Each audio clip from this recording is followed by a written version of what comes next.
Tahukah Anda bahwa tujuan dan visi hidup kita akan menentukan cara kita melihat segala sesuatu dan menentukan cara kita mengerjakan segala sesuatu. Apa tujuan hidupmu hari ini? Impact Community Indonesia mengangkat tema tentang tujuan di bulan Januari. Ada istilah gini, kita kerja untuk hidup atau hidup untuk kerja. Yang mana? Kerja untuk hidup atau hidup untuk kerja? Kebanyakan kita, kebanyakan manusia, hidupnya dipimpin oleh dua. Kebutuhan dan keinginan. Kebutuhan dan keinginan. Kita kerja karena kita butuh uang, betul? Kita butuh uang karena kita butuh makan. Kita butuh bayar listrik, bayar telepon, bayar bensin, cicilan rumah, kontrakan, dan lain sebagainya. Kita kerja supaya punya modal buat bayar cicilan, pinjaman bisnis misalnya. Hidup kita didrive kebanyakan karena kebutuhan. Mesti bayar uang sekolah, bayar hutang. Yang kedua, hidup kita kebanyakan dipimpin oleh keinginan.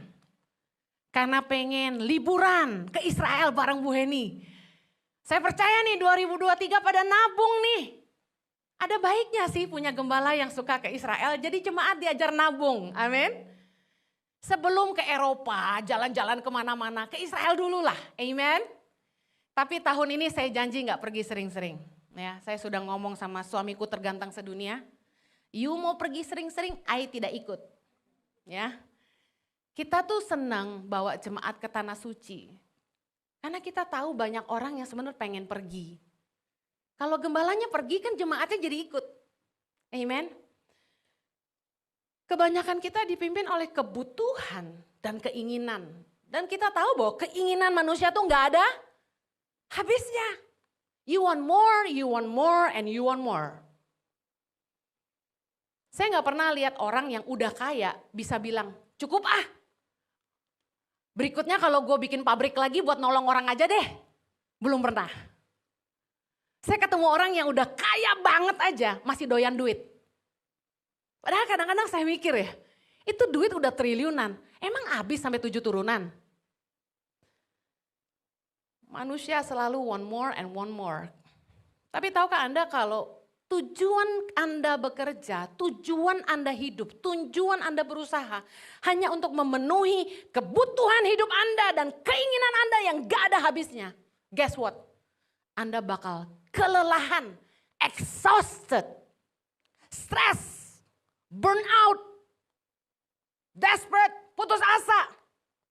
Hidup di bawah tekanan, pressure. Kapan bisa kelar nyicil rumah, benar gak? Saya bisa merasakan perasaan Anda sebagai sesama pencicil rumah ya. Kapan nih kelar bayar gitu kan. Tapi saya ingin Anda punya cara pandang yang lebih besar bahwa kita harus punya tujuan yang lebih besar dari sekedar bekerja untuk memenuhi kebutuhan hidup dan untuk memenuhi keinginan kita. Coba bertanya pada diri Anda hari ini. Why am I doing what I'm doing? Kenapa saya mengerjakan yang saya kerjakan hari ini? Untuk apa? Masa cuma buat duit? Kemarin kami ke Jordan, mengantar jemaat ke Petra. Saya sudah akrab sama tour guide lokalnya, kami ngobrol di bus. Dia bilang gini, Ibu Heni, dia bukan orang Kristen ya, tapi dia curhat sama saya. Ibu Heni, saya capek sekali. Saya kerja tiap hari. Gak ada libur dia bilang. Setelah saya nganter Bu Heni besok ada grup lagi. Selama 2 tahun ini dia bilang setelah pandemi saya kebut kejar terus karena saya selalu khawatir. Meskipun saya capek dia bilang. Saya bilang sama diri saya sendiri. Ingat kalau tiba-tiba pandemi datang lagi kamu gak punya kerjaan. Kamu gak punya uang. Jadi sekarang mumpung kamu bisa kerja, kamu kerja. Jadi dia picu diri dia sendiri, dia tidak pernah liburan, dia tidak pernah day off. Dia kerja terus. Dan dia bilang gini, I'm exhausted. Saya capek Bu Heni. Saya tuh harusnya liburan ke Indonesia. Dia bilang bareng Bu Heni pulang besok kemarin. Tapi saya cancel gara-gara ada tamu lagi, dia bilang. And I'm angry with myself. Dia bilang, saya marah sama diri saya sendiri. Kenapa saya bisa terima tamu lagi? Kenapa saya gak bisa berkata, udah saya mau liburan. Karena saya sudah capek. Dia bilang gitu. Tapi tiap kali saya bilang saya capek, dia bilang, saya teringat lagi. Hey, you don't know tomorrow. Kamu gak tahu apa yang terjadi besok. Kalau sampai pandemi datang lagi, kamu gak bisa kerja. Kerja mumpung bisa kerja. Jadi dia picu diri dia sendiri. Karena ketakutan akan masa depan. Banyak kita yang gitu. You worry too much. Terlalu khawatir. Makanya gak heran firman Tuhan ajarin kita. Kekhawatiran sehari cukup untuk sehari. Enough.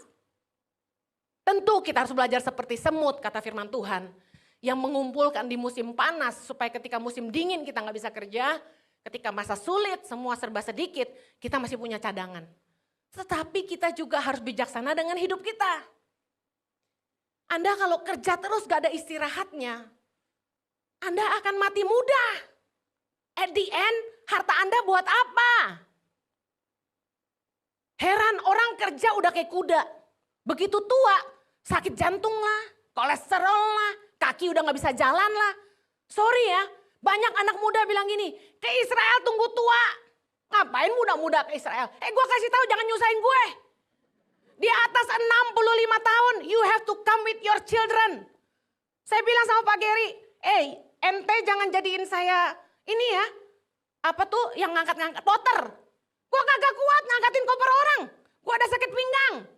Nothing I can lift up more than 10 kilos. Ini aja udah maksa. Pulang-pulang encok. Saya bilang, mumpung masih muda Anda masih kuat. Nikmati hidup Anda. Makan yang Anda bisa makan. Ada duit juga bahasa Chinese-nya meyoyong. Benar nggak? Udah kolesterol makan babi nggak boleh, duren nggak boleh, kambing nggak boleh. Itu yang hao sing cimping kata orang. Justru kita mesti nikmati hidup kita. Jangan kerja. Gak ada habisnya. Dia bilang gini sama saya. Duit saya udah banyak Bu Heni. Saya udah bisa beli mobil. Saya udah bisa beli apartemen. Di Jordan loh. Dia bilang, duitnya banyak karena saya kerja terus. Tapi saya gak istirahat. Mau ketemu mama saya aja yang saya sayang, dia bilang gak ada waktu. Saya bilang gini, you have to have a purpose greater than money. Sama hari ini saya mau ngomong sama Anda. Tujuan hidup kita yang lebih besar daripada uang itu apa? Itu yang akan membuat hidup kita lebih semangat. Kita kerja tuh gak capek. Efesus 2 ayat 10, baca sama-sama. Karena kita ini buatan Allah. Diciptakan dalam Kristus Yesus sama-sama untuk melakukan pekerjaan baik yang dipersiapkan Allah sebelumnya. Ia mau supaya kita hidup di dalamnya. Amazing kata firman Tuhan bahwa Tuhan sudah mempersiapkan suatu pekerjaan baik untuk kita. Tuhan sudah siapin sebelumnya. Berarti Tuhan sudah punya desain atau purpose atau rencana buat hidup kita masing-masing. Amen. Katakan kanan kirimu, gini-gini gue lahir dengan tujuan Tuhan dalam hidup gue. Amen. Gini-gini kita punya tujuan Tuhan, kita didesain sama Tuhan. Tuhan sudah mempersiapkan suatu pekerjaan baik bagi setiap kita. Dan dikatakan gini, Tuhan mau kita hidup di dalamnya. Apakah hari ini Anda tahu pekerjaan baik apa yang Tuhan sudah persiapkan bagi Anda? Saya percaya kalau Tuhan sudah mempersiapkan suatu pekerjaan baik bagi kita. Tuhan pasti sudah menanam benih dalam hidup kita. Kemampuan, keinginan untuk mengerjakannya. Dan Tuhan pasti membuat kita hebat di situ. God has planted a seed in our life to live His purpose. Tuhan sudah menanam benih dalam hidup masing-masing kita. Supaya kita dimampukan untuk menghidupi panggilannya. Katakan amin. Keluaran 35 ayat 35. Baca sama-sama.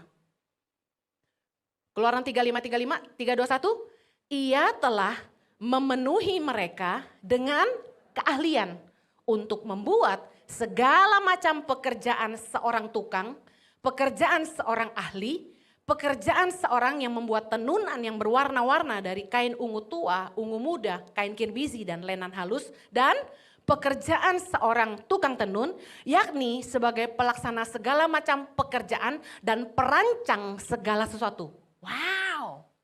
Keahlian datang dari mana? Keahlian datang dari mana? Tuhan, ia telah memenuhi mereka dengan keahlian. Katakan keahlian. Keluaran 36 ayat 2, baca lagi. Keluaran 36 ayat 2, lalu Musa memanggil Bezaleel dan Aholiab dan setiap orang yang ahli, yang dalam hatinya telah ditanam Tuhan apa? Keahlian.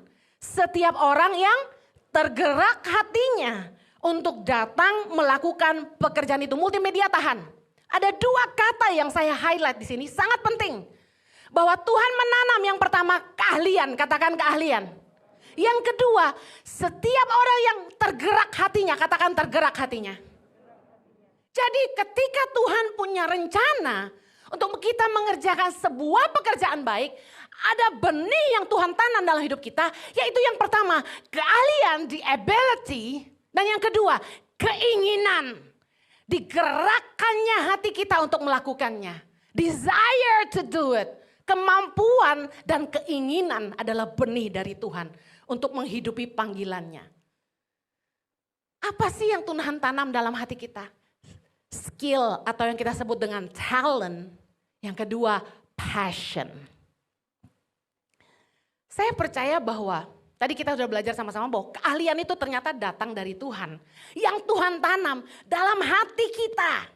Demikian juga passion atau semangat untuk mengerjakannya itu datang dari Tuhan. Saya buktikan. Filipi 2 ayat 13. Filipi 2 ayat 13, silakan multimedia.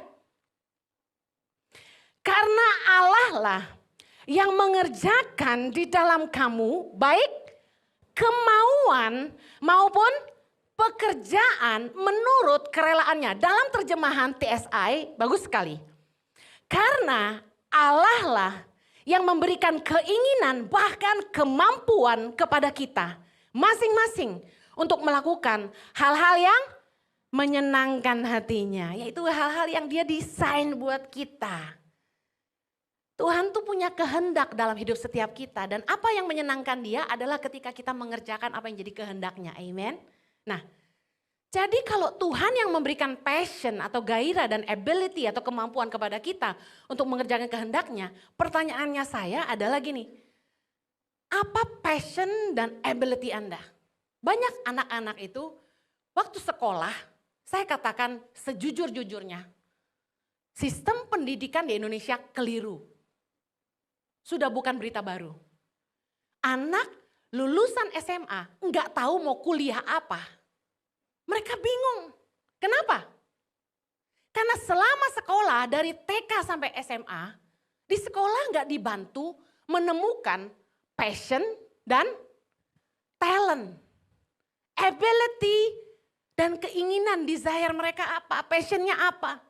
Mereka dipaksa 13 mata pelajaran nggak boleh merah. Di atas KKM, di atas 7,5. Peduli amat, lu ngerti gak ngerti, semua mesti bisa. Saya bingung ya, gurunya aja ada 20 satu sekolah katakan. Tapi tuh murid mesti jago 13 mata pelajaran. Fair gak kira-kira? Satu murid mesti bisa semua 13 pelajaran, tapi yang ngajar gurunya 13. Gak fair. Kalau emang ada orang yang bisa jago 13 mata pelajaran, tiap sekolah punya satu kelas satu guru aja. Serius bener gak? Kita maksa anak kita, kenapa rapot merah? Nih siapa nih yang suka marahin anaknya kalau rapotnya merah? Nih, baharui pikiranmu. Anda aja sekolah, Anda tahu susah gak? Saya kasih tahu, kenapa anak-anak itu ada yang pintar menurut akademis, ada yang enggak.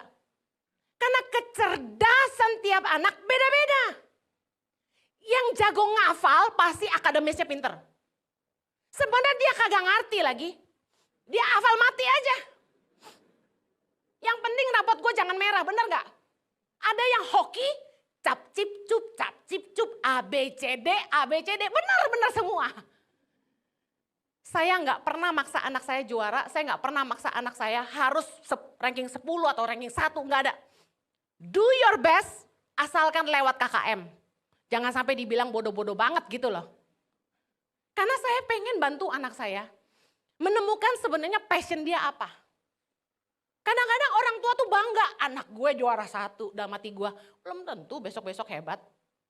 Karena teman saya yang bandel, yang nilainya jelek, hari ini kaya. Sukses, kenapa? Kecerdasan tiap anak beda. Talent makes you so good in doing something. But calling makes you so passionate in doing it. Ini dua hal yang berbeda. Talenta, keahlian membuat kita hebat. Tapi passion yang bikin kita semangat. Orang pinter belum tentu bisa ngajar orang lain kan? Kalau Anda ingin menemukan pekerjaan baik apa yang Tuhan sudah siapkan bagi Anda, mari gali minat dan bakatmu. Bukti Tuhan menanamkan keahlian dalam hati kita adalah ini. Pertama, banyak orang yang lahir dengan autodidak. Kemampuan alami yang muncul dari hati. Contoh, gak bisa masak. Tapi kalau makan apapun, dia tahu. Ini pakai bawang merah, bawang putih. Oh ini gak pakai jinten. Oh kurang daun jeruk. Kok bisa tahu? Katanya dia doyan makan. Enggak semua orang doyan makan bisa masak. Ada pengusaha yang saya ketemu. Dia cuma lulusan SD. Tapi bisa bikin pabrik. Hebat gak? Dari mana dia bisa bikin gitu? Lahir dari kecerdasan yang Tuhan tanam dalam hatinya, keahlian. Dia sekali lihat orang bikin apa gitu ya. Misalnya pelampung, Anda tahu di pinggir laut sekarang, pinggir pantai. Dibikin pelampung jadi sejenis fiber, jadi kayak jerigen gitu ya. Seperti bahan jerigen. Diinjek kita bisa jalan di atas air. Pernah? Nah dia lihat orang itu bikin. Dia bisa bikin. Ada keahlian yang Tuhan tanam dalam hati orang, tanpa sekolah dia ngerti caranya. Habis ini anak-anak pada nggak mau sekolah, jangan ya. Ada pengusaha-pengusaha yang lahir dengan insting bisnis yang hebat, walaupun gak pernah kuliah bisnis tuh. Siapa bilang kecerdasan diperoleh dari bangku sekolah? No, kecerdasan itu dari Tuhan. Banyak pelajaran di sekolah yang kita belajar hafal mati tadi, gak kepake di dunia kerja. Kok masih ingat gue jago matematika? Hari ini algoritma siapa yang pakai? Yang kita pakai cuma tambah, kurang, kali, bagi. Pakai kalkulator aja bos. Tapi dulu sekolah matematika paling susah kan? Kebetulan saya suka matematika. Nah, banyak orang yang akhirnya menemukan mereka bisa sukses di bidang-bidang yang gak sama dengan mata kuliah yang dulu mereka ambil. Benar gak? S1 pertanian, dagang. Ada yang jadi dokter, mau pulang Indonesia bisnis. Lah, ngapain lu capek-capek sekolah dokter? Mahal lagi. Iseng aja Ci, oh iya ya gak apa-apa. Pengkhotbah 3 ayat 22a, keren. Aku melihat bahwa tidak ada yang lebih baik bagi manusia daripada apa? Bergembira dalam pekerjaannya. Sebab itu adalah bagiannya. Apa yang firman Tuhan mau ajarin kita? Bahwa dalam bekerja, whatever things you do now, Anda harus mencintai pekerjaan Anda. You have to be happy. Jangan, oh no, Monday. I hate Monday. Jangan gitu. Berarti lu gak suka kerjaan itu. If you like what you do, if you love your job, you getting up excited. Tidur aja ngimpinya ide-ide kreatif. Benar gak? Gak percaya, saya bangun tidur itu khotbah yang keluar. Gue lagi tidur merem-merem dikhotbahin sama Tuhan. Jadi waktu saya bangun, saya cepat-cepat ketik. Kalau kita mencintai apa yang kita kerjakan, tidur pun ngimpinya ide.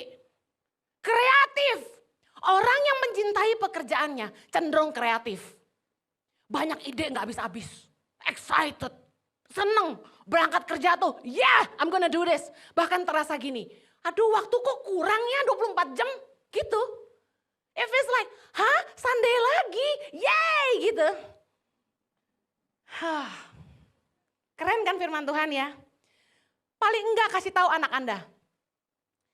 Kamu harus cari kerja yang kamu suka. Udah. Biarpun duitnya gak seberapa, yang penting lu happy. Soalnya apa? Sehari kita kerja 9 sampai 10 jam. Hidup kita paling banyak habis di dunia kerja. If you don't like your job, it's gonna be like hell. Kalau Anda gak suka pekerjaan Anda tersiksa. Anda tertekan. Ada yang bilang sama saya anak muda, Ci, saya gak suka kerjaan saya, tapi gajinya gede. Tiap hari saya kerja, saya stres. Saya bilang, lu banyak duit cepet mati buat apa lu? Orang yang menghidupi passion dan keahliannya pasti akan jadi hebat di situ. Dia akan kaya dengan ide, terus dinamis dan optimis. Saya mau akhiri. Tuhan punya tujuan untuk benih yang dia tanam. Yaitu passion, gairah, dan keahlian yang dia tanam dalam hidup kita.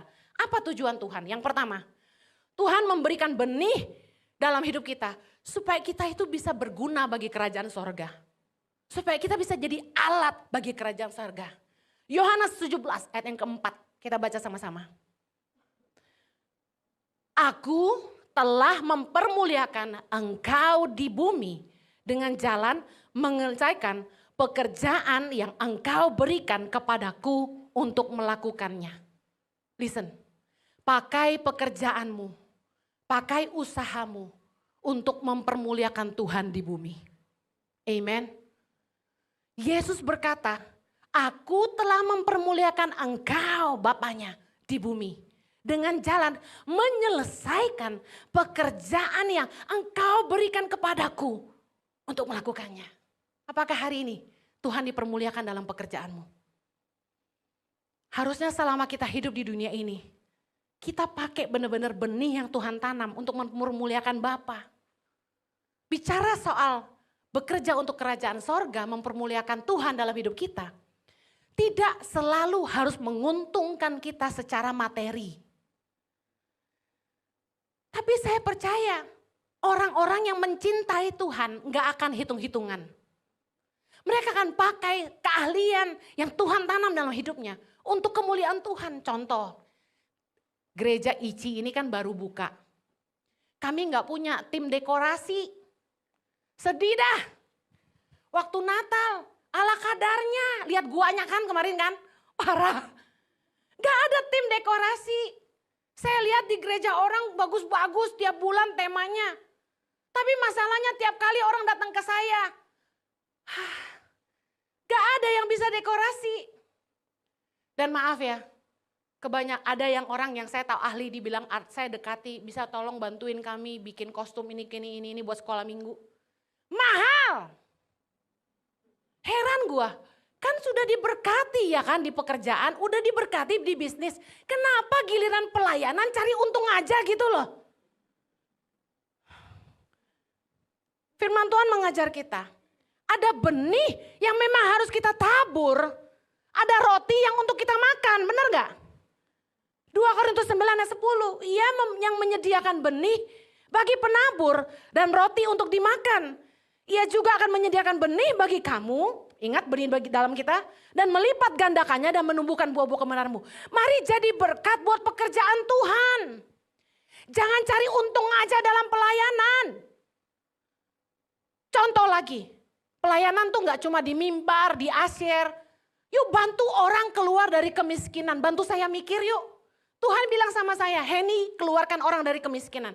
Saya pusing, tadi Anda lihat video. Gerobak sampah, bagus gak? Itu ide saya. Saya bilang sama si Mison, anak saya dari Papua. Mison, jangan bagi sembako terus. Makan seminggu habis. Bantu mereka supaya mereka mandiri, berdiri di atas kaki mereka sendiri. Cari tahu, gerobak mereka rusak gak? Mereka nyewa gak tuh gerobak? Kita bikinin. 1 gerobak berapa juta? Mahal loh. Kita kasih cuma-cuma. Saya bilang bikin yang bagus. Satu hari saya jalan. Saya lihat tukang sampah. Angkat gerobak tuh gini.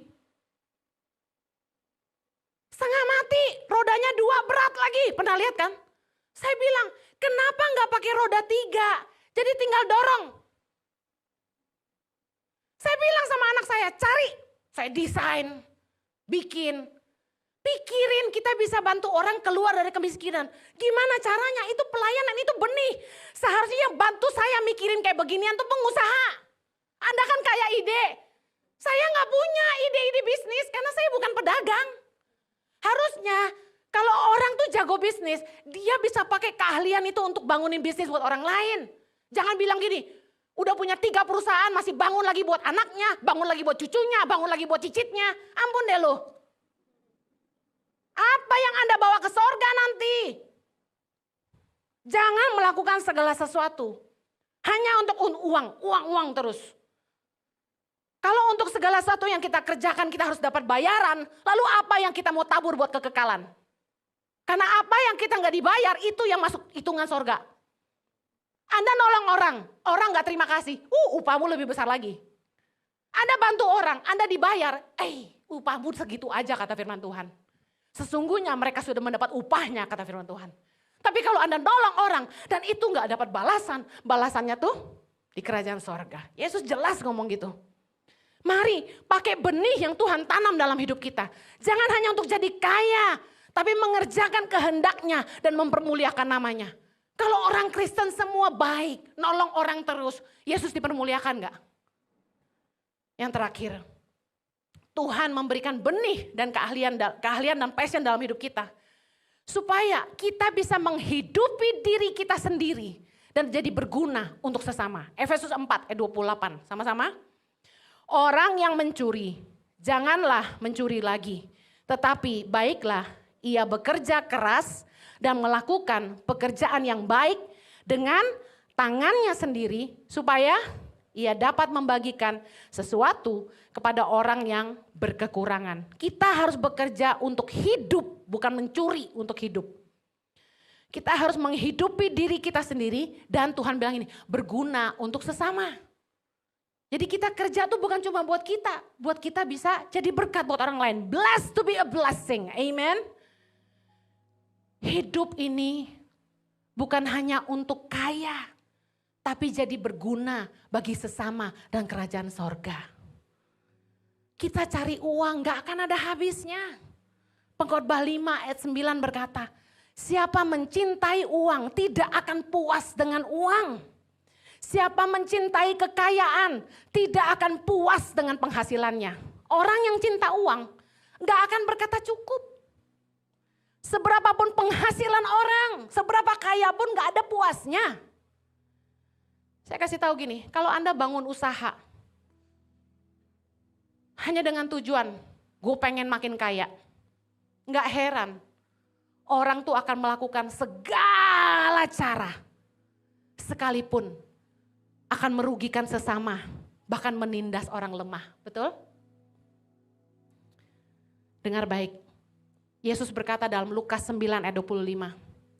Apa gunanya seorang memperoleh seluruh dunia, tetapi ia membinasakan atau merugikan dirinya sendiri. Saya sedih lihat orang tuh gak ada puasnya.